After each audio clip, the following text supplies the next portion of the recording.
Friends, இன்றைக்கி நம்ம protein rich பணியாரம் தாங்க பார்க்க போகிறோம். ஆமாம், சோள குழி பணியாரம், அதுவும் வெள்ளை சோள குழி பணியாரம். ரொம்பவே சாஃப்டாக இருக்கும். இது கூட கார சட்னி வச்சு சாப்பிட்டா வேறு லெவலில் இருக்கும். கார சட்னி, தேங்காய் சட்னி ரெண்டுமே சூப்பராக இருக்கும். எப்படி பண்ணுறதுன்னு பார்க்கலாம். இதுக்கு ஒரு டம்ளரோ கப்போ, ஆனால் எல்லாமே ஒரே பாத்திரத்தில் மெஷர் பண்ணுற மாதிரி பார்த்துக்கங்க. நான் வெள்ளை சோளம் எடுத்திருக்கேன். வெள்ளை சோளம்ங்கிறது இப்படி தாங்க இருக்கும், சின்ன சின்னதாக உருண்டையாக. ஒரு டம்ளர் வெள்ளை சோளம் எடுத்திருக்கேன். இட்லி அரிசி அதே டம்ளரில் ஒரு டம்ளர் எடுத்திருக்கேன். அரை டம்ளர் பச்சை அரிசி எடுத்திருக்கேன். இது நல்லா தண்ணி ஊற்றி, சோளம்ங்கிறதுனால நிறைய அழுக்கு இருக்கும். ஸோ 4-5 டைம் நல்லா வாஷ் பண்ணி எடுத்துக்கோங்க. இதை நல்லா வாஷ் பண்ணிடலாம். இதில் அழுக்கு நிறையாவே இருக்கும். ஸோ அதனால் 4-5 டைம் நல்லா வாஷ் பண்ணி எடுத்துக்கலாம். எடுத்துகிட்டு ஒரு பிளேட் போட்டு மூடி வச்சுட்டு கண்டிப்பாக 4 மணி நேரம் ஊறணும்.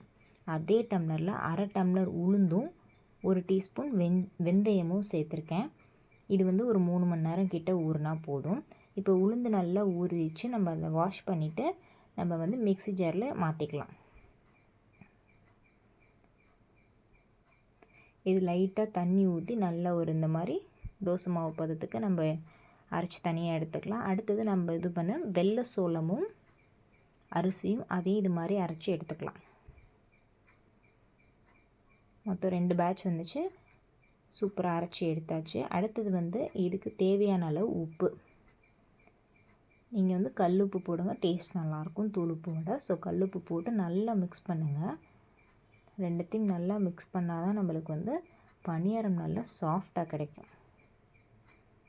இது சோள மாவுங்கிறதுனால குறைஞ்சது 4 மணி நேரம் ஃபெர்மெண்ட் ஆனால் போதும், புளிக்க வச்சா போதும். ஏன்னா சோளம் போட்டிருக்கிறதுனால சீக்கிரமே புளிச்சிடும். 4 மணி நேரத்துக்கு அப்புறம் ஃப்ரிட்ஜில் எடுத்து வச்சுருங்க. மோஸ்ட்லி இது காலையில் பண்ணி நம்ம மதியத்துலாம் ஃப்ரிட்ஜில் எடுத்து வந்த மாதிரி பார்க்கணும். ஏன்னா காலையில் பண்ணால் தான் சோளம் போட்டிருக்கிறதுனால சீக்கிரமாக மாவு புளிச்சிடும். 4 மணி நேரம் கழித்து ஃப்ரிட்ஜில் எடுத்து வச்சுருங்க. ஏன்னா ஓவராக புளிச்சிடும். குழிப்பணியாரம் தோசை ஊற்ற முடியாது, குழிப்பணியாரம் மட்டும்தான் ஊற்ற முடியும். நம்ம எப்போதும் பண்ணுற மாதிரி தான் குழிப்பணியாரத்துக்கு ஒரு பேனில் ஆயில் ஊற்றிட்டு கடுகு, உளுந்தம்பருப்பு, கடலைப்பருப்பு, 3 பெரிய வெங்காயம், இதுக்கு காஞ்ச மிளகாவும் போடணும், பச்சை மிளகாவும் போடணும். அப்போ தான் டேஸ்ட் சூப்பராக இருக்கும். கேரட் ஆப்ஷன் போட்டுக்கலாம். இன்னும் கொஞ்சம் டேஸ்ட் சூப்பராக இருக்கும். இதுக்கு தேவையான அளவு உப்பு போட்டுக்கலாம். உப்பு போட்டு நல்லா மிக்ஸ் பண்ணி விடுங்க. இது அந்த பருப்பு மட்டும் நல்லா வெந்தால் போதும். இதெல்லாம் 1-2 வெந்தால் போதும். ஏன்னா குழிப்பணியாரம் தான் ஊற்ற போகிறோம். அழகாக அதிலே வெந்துடும். ஸோ இந்த லைட்டாக வதக்கினா போதும். அப்போ தான் அந்த வெங்காயத்தோட டேஸ்ட்லாம் சூப்பராக இருக்கும்.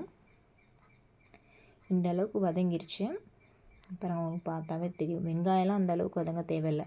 அந்த கடலைப்பருப்பு, உளுந்தம்பருப்பு, கடுகு உளுந்தம்பருப்பு அது மட்டும் நல்லா வதங்கினா போதும். நம்ம இந்த மாதிரி 4 மணி நேரம் ஃபெர்மெண்ட் ஆனதுக்கப்புறம் நான் நல்லா மிக்ஸ் பண்ணி விட்டுட்டு நம்ம ஏற்கனவே தாளித்து வச்சது எல்லாத்தையும் இதில் ஆட் பண்ணிக்கலாம். வெங்காயம், கேரட்டு சூப்பராக இருக்கும். இந்த குழிப்பணியாரம் நீங்கள் நார்மலாக தோசை மாவில் ஊற்றுற குழிப்பணியாரத்தோட இந்த குழிப்பணியாரம் டேஸ்ட்டு சூப்பராக இருக்கும். உடம்புக்கும் ரொம்ப ரொம்ப ரொம்ப ரொம்ப நல்லது. அவ்வளோ ப்ரோட்டீன்ஸ் இருக்குது இதில். இரும்பு பணியாரக்கல் இருந்தால் ரொம்பவே நல்லது. நான்ஸ்டிக் இருந்தாலும் யூஸ் பண்ணிக்கலாம். நல்லெண்ணெயை ஊற்றிட்டு அதில் ஒவ்வொரு குழிப்பணியாரமாக இந்த மாதிரி ஊற்றிக்கோங்க. லைட்டாக வந்ததுக்கப்புறம் சிம்லேயே வச்சு திருப்பி வச்சுட்டேன். அதுக்கப்புறம் பேக் சைட் கொஞ்சம் நேரம் திருப்பி இந்த மாதிரி எடுத்துட்டா சூப்பரான சோள குழி பணியாரம் ரெடி ஆகிடும். பாருங்கள், அந்த மாதிரி பிளேட்டில் வச்சு கார சட்னியோடு வச்சு சாப்பிட்டு பாருங்கள். அப்புறம் திரும்ப திரும்ப செய்வீங்க. செம்ம ஈஸி, ப்ரோட்டீன் நிறையவே இருக்குது. நம்ம இந்த குழிப்பணியாரம் வீக்லி ஒன்ஸ் ட்ரை பண்ணுங்கள், சூப்பராக இருக்கும். இந்த வீடியோ பிடிச்சிருந்தா லைக் பண்ணிக்கோங்க, சப்ஸ்கிரைப் பண்ணிக்கோங்க. தேங்க்யூ ஃபார் வாட்சிங்.